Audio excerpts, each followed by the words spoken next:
नमस्कार, आदाब, सत श्री अकाल। स्वागत है आप सभी का आपके अपने यूट्यूब चैनल पर। बिहार शिक्षक भर्ती के लिए पॉलिटी की रैपिड रिवीजन क्लास आप सबके लिए बहुत ही हेल्पफुल रहेगी।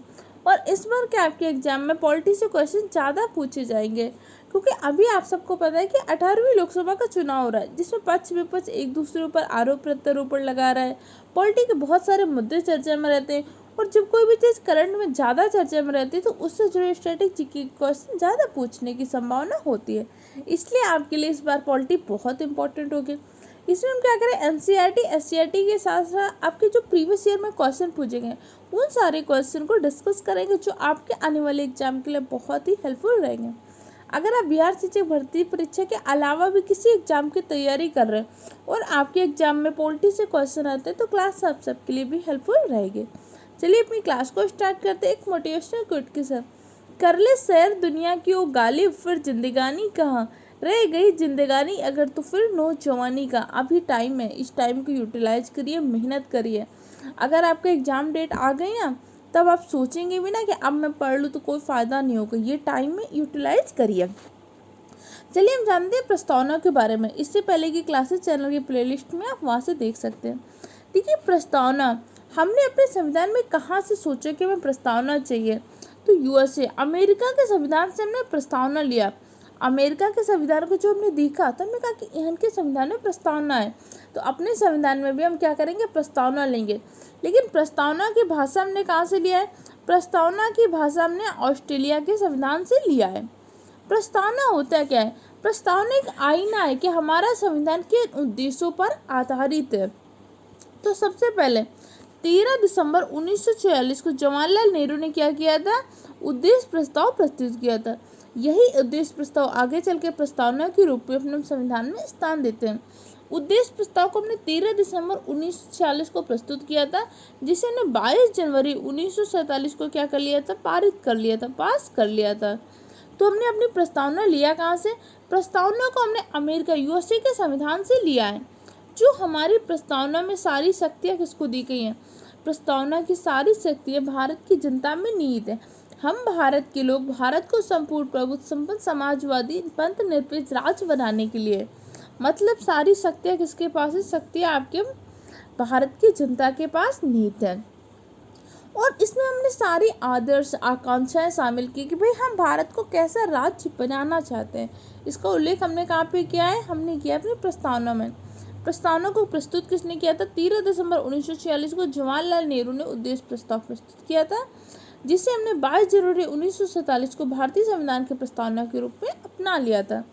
प्रस्तावना भारत को कैसा समाजवादी संप्रभु पंथ निरपेक्ष लोकतंत्रात्मक गणराज्य बनाने की बात करती है। संप्रभु का मतलब क्या होता है, संप्रभु का मतलब होता है कि भाई हम अपने आंतरिक और विदेशी सारे मामलों में निर्णय लेने के लिए स्वतंत्र हैं। हमें किस देश के साथ मित्रता करनी, किस देश के साथ शत्रुता करनी, हमारा निर्णय होगा। हमें अमेरिका नहीं बताएगा, कि हमें चीन नहीं बताएगा, कि हमें ब्रिटेन नहीं बताएगा कि आपको रूस का साथ देना है, कि यूक्रेन का साथ देना है, कि दोनों का साथ नहीं देना। क्यों, क्योंकि हम संप्रभु हैं, हम अपने सभी निर्णय लेने के लिए स्वतंत्र हैं। समाजवादी, हम सबको ध्यान में रखेंगे, सबके कल्याण के बारे में सोचेंगे। पंथ निरपेक्ष, भारत का कोई भी धर्म नहीं है, यहाँ तक कि भारत का कोई भी पंथ नहीं है। भारत किसी के साथ पंथ के आधार पर भेद नहीं करेगा। भारत हिंदू को भी उतनी ही मान्यता देगा, उतना ही सम्मान देगा जितना मुस्लिम को देगा। जैसे पाकिस्तान, पाकिस्तान ने स्वयं को कैसे इस्लामिक कंट्री घोषित कर रखा है। पाकिस्तान का अपना धर्म है इस्लाम धर्म, लेकिन भारत का कोई धर्म नहीं है। हमारे यहाँ पे कुंभ मेला के लिए भी पुलिस लगती है, तो ईद के लिए भी नमाज अदा कराने के लिए पुलिस की व्यवस्था की जाती है। ईद के लिए वो जुलूस निकालते हैं तो उसके लिए भी सरकार व्यवस्था करती है, और दुर्गा पूजा के लिए भी सरकार व्यवस्था करती है। अर्थात भारत का कोई भी धर्म नहीं है। लोकतंत्रात्मक गणराज्य, अर्थात जनता का जनता के द्वारा जनता के लिए शासन। और गणतंत्र का मतलब क्या होता है, हमारे यहाँ का जो प्रमुख पद होगा वो वंशानुगत ना होकर निर्वाचित होगा। हमारे राष्ट्र के प्रमुख पद कौन सा है, राष्ट्रपति। राष्ट्रपति का पद कैसा होता है, निर्वाचित होता है। इस टाइम पे हमारी राष्ट्रपति कौन है, द्रौपदी मुर्मू जी हमारी राष्ट्रपति हैं।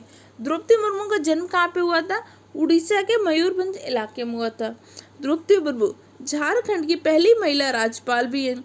इसके अलावा उड़ीसा के लिए बेस्ट विधायक के लिए एक अवार्ड मिलता है, नीलकंठ अवार्ड। नीलकंठ अवार्ड भी हमारी राष्ट्रपति द्रौपदी मुर्मू जी को मिल चुका है। क्लियर, ये पॉइंट समझ में आ गया। ठीक है, हम शॉर्ट में रिवाइज करते हैं। पंथ निर्मित क्या होता है, लोकतंत्रात्मक क्या होता है, गणतंत्र क्या होता है, ये सारी चीज़ें हम डिस्कस कर चुके हैं। संविधान का उद्देश्य क्या है भाई, हमारा संविधान का उद्देश्य क्या है। सबसे पहले तो स्वतंत्रता, तो हमारे संविधान में 5 प्रकार की स्वतंत्रता प्रदान की गई है।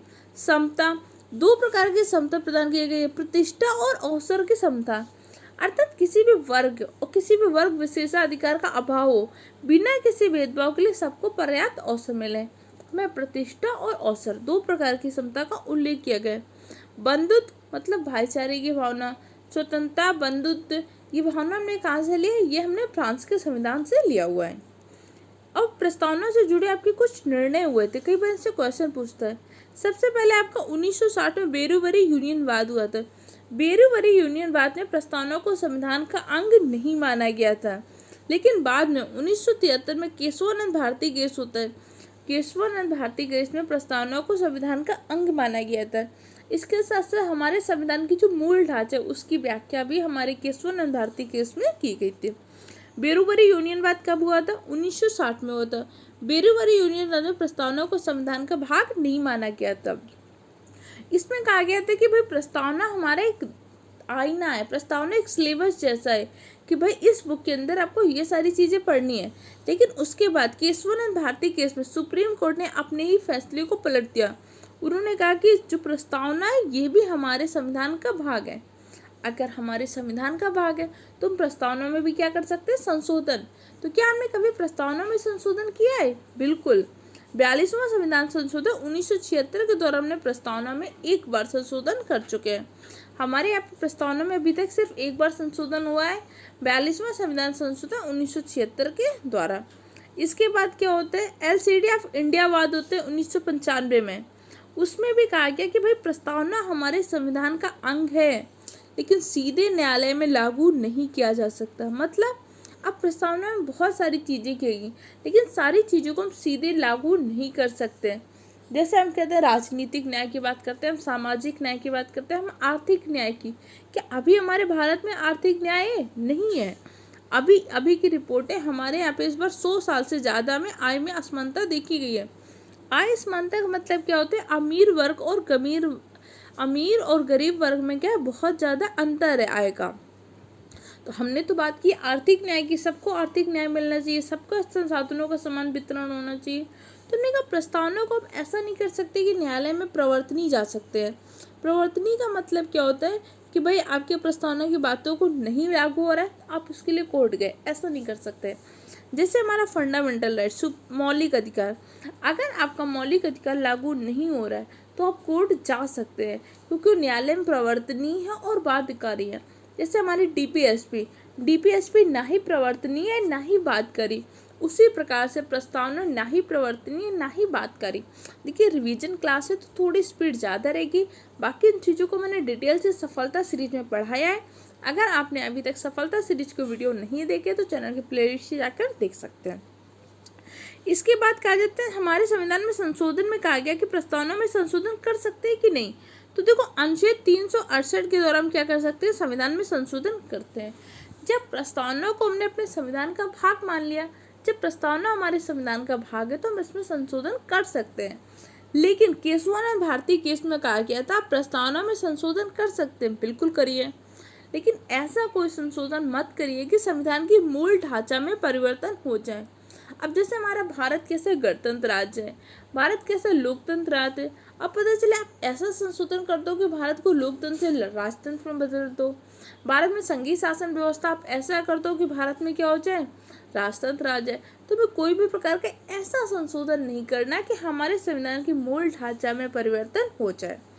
42वां संविधान संशोधन 1976, इसे हम मिनी संविधान, इसे हम क्या बोलते हैं, मिनी संविधान भी बोलते हैं।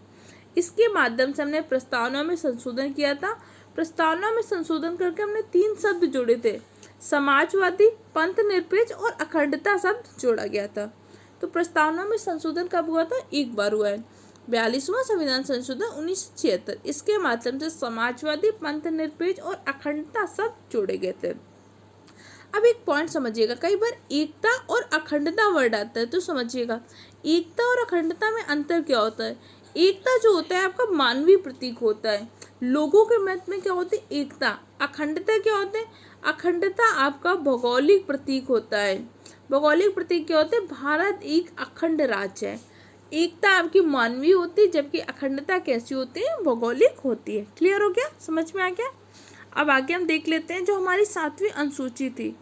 हमने क्या कर रहे थे, कुछ हमारे केंद्र शासित प्रदेश थे, इन सब के बारे में मैंने आपको बताया था ना कि हमारे मूल संविधान में 8 अनुसूची थी, लेकिन वर्तमान में कितनी? 12 अनुसूची। 4 अनुसूचियों को हमने अलग अलग संविधान संशोधन के द्वारा जोड़ा था। जैसे कि हमने पहला संविधान संशोधन किया था, पहला संविधान संशोधन 1951 में किया था, जिसके माध्यम से हमने 9वीं अनुसूची जोड़ी थी। इसके बाद 52वां संविधान संशोधन करते हैं 1985 में, जिसके माध्यम से 10वीं अनुसूची को जोड़ते हैं। इसके बाद हम करते 73वां संविधान संशोधन 1992 में, जिसके माध्यम से हम 11वीं अनुसूची को जोड़ते हैं। 74वां संविधान संशोधन 1993 में 12वीं अनुसूची को जोड़ते नगर निकाय का उल्लेख किया गया। तो मूल संविधान में 8 थी और वर्तमान में 12 अनुसूची हैं। तो संविधान के भाग के बारे में, संघ और राज्य के बारे में कल की क्लास में डिस्कस करेंगे। वीडियो कैसा लगा फीडबैक दीजिएगा, इंपॉर्टेंट पॉइंट को नोट करिए। नोट्स आपको टेलीग्राम चैनल में मिल जाएंगे, जिसकी लिंक मैंने डिस्क्रिप्शन बॉक्स में डाल दी है।